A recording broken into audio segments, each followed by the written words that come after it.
Subscribe के button पर click करके चैनल को सब्सक्राइब करें और घंटी के बटन को भी जरूर and welcome to AD education. मैं हूं अमित दीक्षित और आप देख रहे हैं इस समय NIOS DLED video lecture series 504 और 505 कोर्स के लिए। तो अब तक आपने अगर 504 और 505 के लेक्चर्स नहीं देखे हैं तो उन्हें ज़रूर देखिए, तैयारी शुरू कीजिए और इसकी लिंक आपको इसी वीडियो के नीचे डिस्क्रिप्शन में मिल जाएगी। आप उन्हें ज़रूर देखें और अपनी बेहतर तैयारी शुरू कर दें। तो आज इस लेक्चर में आगे बढ़ेंगे और अगले टॉपिक को कवर कर रहे हैं हम, और ये टॉपिक है बेसिकली स्टार्ट कर रहे हैं नई इकाई जो कि है इकाई 4 कोर्स 505 की ब्लॉक 1 की ये इकाई है, इकाई 4, जिसका नाम है प्राथमिक स्तर पर पर्यावरण अध्ययन के पाठ्यचर्यात्मक प्रावधान, यानी कि करिकुलर जो प्रोविजंस हैं प्राइमरी लेवल पर एनवायरमेंटल स्टडीज़ के, तो उसकी बात हम यहाँ पर करेंगे। तो इसकी शुरुआत करते हैं हम इंट्रोडक्शन के साथ। तो इंट्रोडक्शन में आपको ये बताया गया है कि पर्यावरण अध्ययन के बारे में हम जानते हैं कि इसको हम आसपास के माहौल से ज़्यादा सीखते हैं। ये कोई ऐसा सब्जेक्ट नहीं है जिसको रटा जा सके, ये बहुत ही प्रैक्टिकल सब्जेक्ट है जिसको आसपास की माहौल से हम सीखते हैं, अपने आसपास के वातावरण से। NCF 2005 ने भी 2000 की जो पॉलिसी है NCF की, उसको आगे बढ़ाते हुए इस बात पर जोर दिया गया है कि जो पर्यावरण अध्ययन है वो एक एकीकृत विषय के रूप में पढ़ा जाए।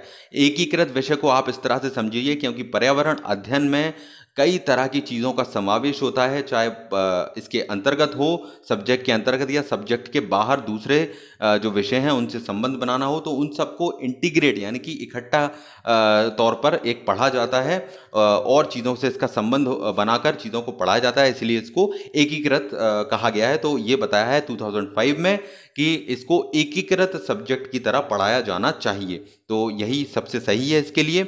आप जानते हैं कि विज्ञान हो, सामाजिक विज्ञान हो, पर्यावरण हो, इन सब में एक तरह का कनेक्शन है जो हम पहले के लेक्चर्स में समझते आ रहे हैं।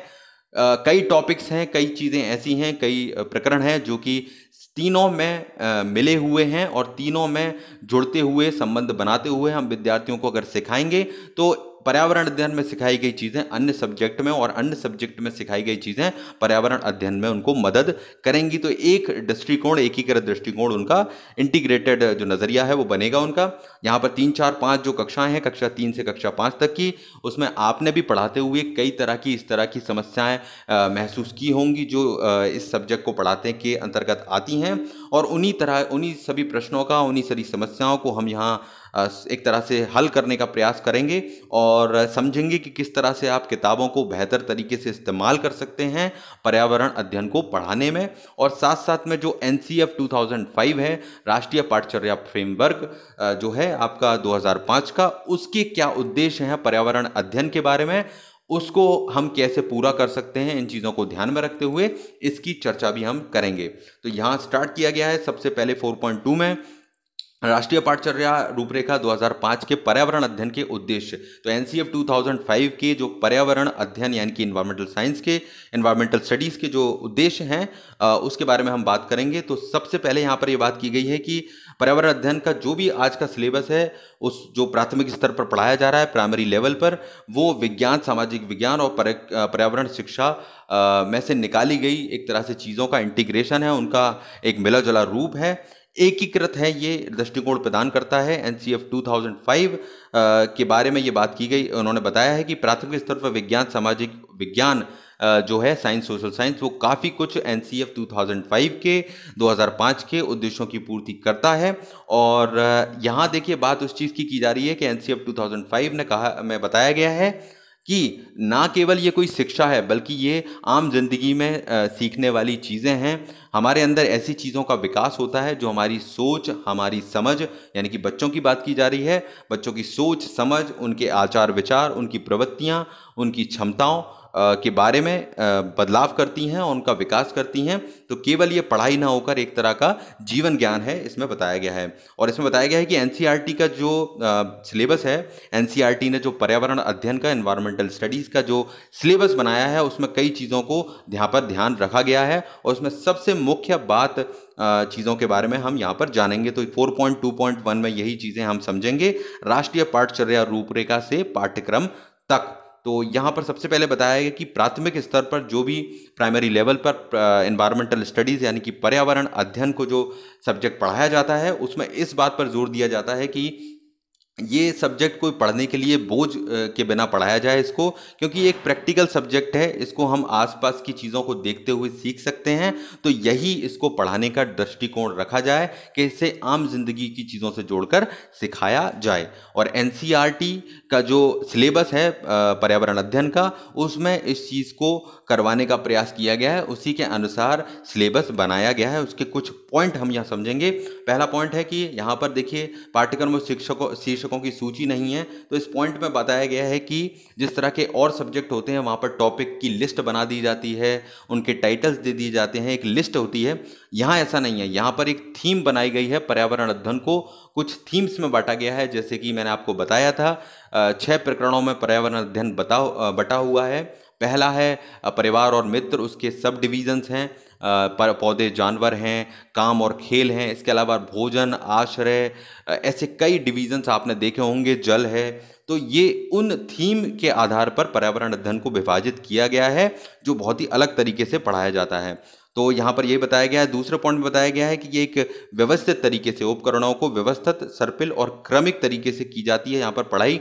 तो देखिए यहाँ पर जो भी टॉपिक आपको पढ़ाए जाएंगे, भोजन हो, जल हो, परिवार मित्र हो, जानवर हो, हर चीज़ को इस तरह से पढ़ाया जाएगा कि वो आगे जाकर एक दूसरे से जुड़ेगी, उसका एकीकरण होगा। तो ये एक सिखाने की पद्धति पर्यावरण अध्ययन में अपनाई जाती है। थर्ड पॉइंट है उप प्रकरण जुड़ी हुई तथा से संबंधित समझ के विकास में सहायक होते हैं। तो ये मैंने आपको जैसे अभी भी बताया कि जब ये टॉपिक्स आप पढ़ेंगे, चाहे भोजन, जल, आश्रय, जानवर, पौधे, मित्र, परिवार, ये सभी एक दूसरे से साथ जाकर जुड़ते हैं और एक अच्छी समझ बच्चों को मिल पाती है, सभी चीज़ों के बारे में मिला जुला कर एक संपूर्ण ज्ञान मिल पाता है। अगला पॉइंट है पाठ्यक्रम की ये प्रकरण मुख्य अवधारणाओं की सूची बनाकर शुरू नहीं किए जाते। तो यहाँ मैंने पहले भी कहा है, यहाँ कोई लिस्ट नहीं बनाई जाती कि हमको कॉन्सेप्ट समझाने हैं, हमको सूत्र रटाने हैं, ऐसा नहीं है। यहाँ पर बच्चे क्या सोचते हैं, उनकी समझ क्या है, उनका इंटरेस्ट किस चीज़ में है, उन चीज़ों को ध्यान में रखते हुए और आस के पास के माहौल से उन्हें सिखाते हुए चीज़ों को समझाया जाता है। इस सब्जेक्ट का मुख्य बात एनसीईआरटी में ये ध्यान रखी गई है सब्जेक्ट बनाते समय, सिलेबस बनाते समय। विषयक पद्धति को अपनाया गया है, विभिन्न विषय और शैक्षणिक व्यवस्थाओं से दृष्टिकोण एकत्र करके सहायता करती है। तो यानी कि यहाँ पर ऐसा नहीं है कि जो कुछ पर्यावरण अध्ययन की किताब में लिखा है वही सबसे बड़ी चीज़ है। यहाँ पर और सब्जेक्टों के माध्यम से और विषयों के माध्यम से उनमें जो ज्ञान मिलता है उसे जोड़कर, उससे संबंध बनाकर, चाहे वो विज्ञान हो, सामाजिक विज्ञान या कोई और विषय, उससे जोड़कर यहाँ सिखाने का प्रयास किया जाता है। यहाँ बंधन नहीं है इस पर्यावरण अध्ययन के विषय में कि उसके अंतर्गत ही पढ़ाया जाएगा। अगला लास्ट पॉइंट है क्रियाओं को केवल सुझाव दिए जाते हैं। तो यहाँ पर देखिए जो भी चीज़ सिखाई जाती है उनको ऐसा नहीं है कि वो फिक्स हैं। अगर पर्यावरण अध्ययन के बारे में एक चीज़ एक जगह कुछ अलग है तो दूसरी जगह कुछ अलग होगी, यानी कि स्थान के अनुसार, संस्कृति के अनुसार, समुदाय के अनुसार उसमें परिवर्तन हो सकता है। और इस बात को इसी तरह से सिखाया जाना चाहिए जिससे बच्चे अपनी जगह, अपने स्टेट, अपनी समुदाय, अपनी संस्कृति, अपने त्योहारों के अनुसार चीज़ों को समझ सकें, अपने खान पान के अनुसार हर चीज़ की फ्लेक्सिबिलिटी इसमें रखी जानी चाहिए। तो ये एनसीईआरटी के जो सिलेबस है उसमें इन चीज़ों को ध्यान रखते हुए चीज़ें बनाई गई हैं, सिलेबस इसका बनाया गया है। आगे टॉपिक है 4.2.2 पाठ्यक्रम में विषयक पद्धति क्या होती है। तो देखिए विषयक पद्धति का मतलब ये है कि यहाँ पर शुरुआत में बच्चों को जो वो जानते हैं, चाहे वो भोजन हो, जल हो, यात्रा हो, हर चीज़ के बारे में पहले उनसे पूछा जाता है कि वो क्या जानते हैं। फिर उस ज्ञान का उपयोग करते हुए उनको समुदाय, पड़ोस, देश, जो व्यवस्था है उस चीज़ की तरफ ले जाया जाता है और उस ज्ञान को और आगे फैलाकर उनको ज़्यादा सिखाया जाता है इसके बारे में। तो एक ऐसी ही व्यवस्था चलती है जहाँ पर बच्चे अपने आप में सीखते हैं, उनके ज्ञान से शुरुआत होती है और फिर देश, समुदाय के हिस्से के रूप में वो अपने आप को समझते हैं और कैसे जानवर, पौधे, सूक्ष्म जीव, जीव जंतु किस तरह से एक दूसरे पर निर्भर हैं, क्या उनका संबंध है, इसकी शुरुआत पहले उनके ज्ञान से की जाती है और फिर उनको बड़े रूप में इस ज्ञान को जोड़कर सिखाया जाता है कि कैसे आगे चीज़ें चलती हैं। और इसीलिए ये वहाँ पर बताया गया है कि यहाँ पर जो पाठ्यक्रम है पर्यावरण अध्ययन का वो एकीकृत है, इसकी प्रकृति और इसमें सामाजिक, सांस्कृतिक और प्राकृतिक कई चीज़ें जुड़ी हुई हैं। ये आप देख सकते हैं, ये मैंने पहले भी आपको बताया था कि कक्षा 3 से लेकर कक्षा 5 तक का पर्यावरण अध्ययन का जो सिलेबस है उसको 6 प्रकरणों में बांटा गया है। परिवार और मित्र, उसके अंतर्गत 4 सब पॉइंट हैं। संबंध, काम, योजना, जानवर, पौधे, उसके बाद भोजन, आश्रय, जल, यात्रा, जो बार बार मैं आपको उदाहरण दे रहा हूं कि इस तरह से ये 3 से 5 तक की कक्षाओं का पर्यावरण अध्ययन का सिलेबस बांटा गया है। तो इनके आधार पर बच्चों को सिखाया जाता है। सबसे पहले उनके अनुभव क्या हैं और फिर उन अनुभवों को सीखते हुए जो उन्होंने सीखा है, बच्चों को बड़ी चीज़ें सिद्धांत के आधार पर सिखाई जाती हैं, कड़ियों को जोड़ा जाता है और वो अपने परिवार, अपने मोहल्ले, अपने आगे के जो भी समुदाय है उस तक ये फैलता है और बच्चा खुद से खोजबीन करता है, ज्ञान को बढ़ाता है और सीखता है। यही सब इसके अंतर्गत बताया गया है। एक टेबल बताई गई है कि कैसे 3 वर्षों में कक्षा 3, कक्षा 4 और कक्षा 5 में चीज़ें सिखाई जाती हैं। तो इस टेबल को आप खुद से पढ़िएगा, इसमें ऐसी कोई चीज़ नहीं है जो समझ में ना आए। ये सिलेबस के बारे में बताया गया है कि कक्षा 3 में काम और खेल के टॉपिक को लेकर किस तरह से पढ़ाया जाता है। तो देखिए, आप देख सकते हैं कक्षा 3 में कुछ चीज़ें दी गई हैं, खेल के हिस्से कुछ बताए गए हैं और काम कैसे करते हैं बच्चे उसके बारे में बताया गया है। फिर कक्षा 4 में कुछ अलग बताया गया है और कक्षा 5 में इसी तरह से आगे बढ़ते हुए किस तरह से स्टेप बाय स्टेप चीज़ें उनको बढ़ाकर बताया जाता है। शुरुआत किस तरह से की जाती है और अंत उसका किस प्रकार से होता है। तो ये आप पढ़ लेंगे तो समझ में आ जाएगा, कोई मुश्किल चीज़ नहीं है, एक एग्जाम्पल की तरह है ये। तो ये यहाँ पर बताया गया है जो कि एनसीईआरटी के रूपरेखा के अकॉर्डिंग ही है, उसी चीज़ को पालन करता है और बच्चे को नई सोच के लिए प्रेरित करना, उनके विचारों को, उनकी सोच को महत्व देना, ये यहाँ का एक मुख्य उद्देश्य है। अब इसमें यह बताया गया है कि नई समझ बनाने के लिए विषयों का एकीकरण। तो ये बार बार मैं आपसे कहता जा रहा हूँ कि विद्यार्थियों को केवल पर्यावरण अध्ययन तक सीमित नहीं रखा जाता, बल्कि कई विषय जो होते हैं जो इससे जुड़ते हैं, उनके मन की जिज्ञासा को शांत करने के लिए इन चीज़ों को जोड़कर सिखाया जाता है। आप देख सकते हैं विद्यालय में जो भी विषय पढ़ाए जाते हैं, चाहे भौतिक विज्ञान हो, जीव विज्ञान हो, परमाणु विज्ञान हो, इतिहास हो, कुछ भी हो, इनका अभ्यास इस तरह से कराया जाता है कि मतलब कि कौन सा सब्जेक्ट क्यों पढ़ाया जा रहा है, उसका दूसरे चीज़ों से क्या संबंध है, वो उनको सिखाना। यहाँ शीर्षकों के बारे में वे सोचते हैं और उनकी किस तरह से उनको जोड़ना है इसके बारे में सीखते हैं। जीव विज्ञानी की बात करें या पौधे, जानवर, शरीर का अध्ययन करेंगे बच्चे जब, और रसायन विज्ञान की बात करेंगे, सामाजिक विज्ञान की बात करेंगे, तो ये सभी इसी तरह के विषय हैं जिससे हमारे पास बड़ी मात्रा में शीर्षक इकट्ठे हो जाते हैं और जो कि आवश्यक नहीं है लेकिन एकीकृत होने के योग्य हों और बच्चे अपने संसार से साथ जुड़ने के ढंग के करीब हों। यानी कि ये सारे सब्जेक्ट जो हैं, सारी चीज़ें हैं, वो इस तरह से हों कि वो इस तरह से और सब्जेक्ट से जुड़ सकें जिससे कि बच्चे को सीखने में मदद हो और उनको समझ में आए कि ये हमारे आम जिंदगी में किस तरह से उपयोगी हैं। ज़्यादातर प्राथमिक विद्यालयों में एकीकृत पद्धति पर ही काम करते हैं, यानी कि विषयों को एक दूसरे से जोड़कर, सिलेबसों को, टॉपिक्स को एक दूसरे से जोड़कर पढ़ाया जाता है और बच्चों पर मुख्यतः बाल केंद्रित होता है ये, यानी कि बच्चों को इस चीज़ में विशेष तौर पर ध्यान रखा जाता है।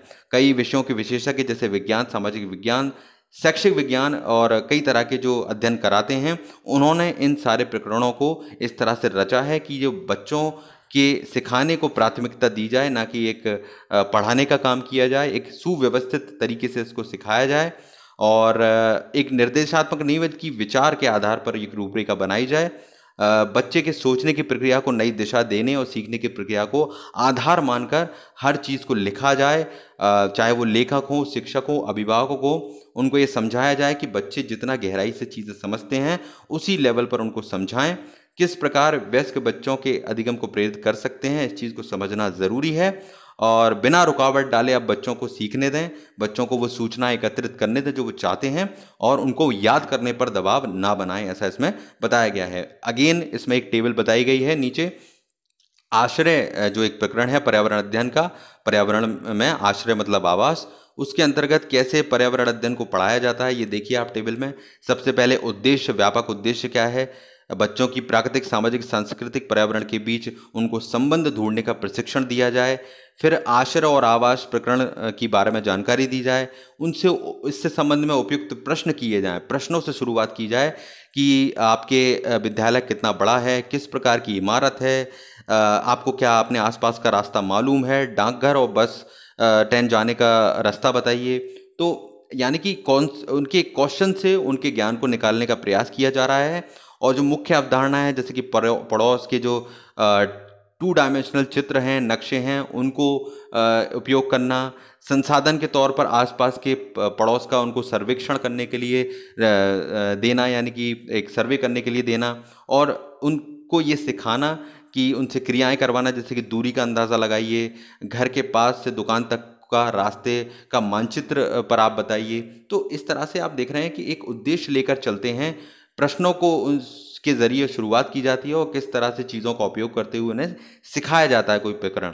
तो ये एक सोच और एक तरीका बताया गया है प्रकरण वाले तरीके से पढ़ाने का, ना कि टॉपिक और कॉन्सेप्ट के हिसाब से, क्योंकि ये सब्जेक्ट एक प्रैक्टिकल सब्जेक्ट है जो कि आसपास की चीज़ों से और संसाधनों से सिखाया जा सकता है बच्चों को। इसमें रटने जैसा या गणित जैसा कोई कॉन्सेप्ट नहीं है, तो उस हिसाब से ये पद्धति बताई गई है एकीकृत तौर पे।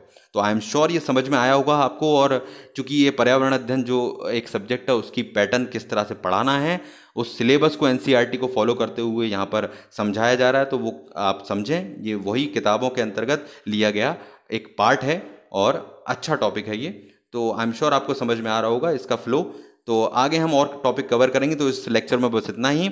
मिलते हैं नेक्स्ट लेक्चर में, तब तक आप इस वीडियोस को लाइक कीजिए अगर पसंद आ रहे हैं तो, और शेयर कीजिए औरों के साथ, ज़्यादा से ज़्यादा सब्सक्राइब कर लीजिए आगे के लेक्चर्स के लिए, और घंटी के आइकन को जरूर दबाइए। Thank you.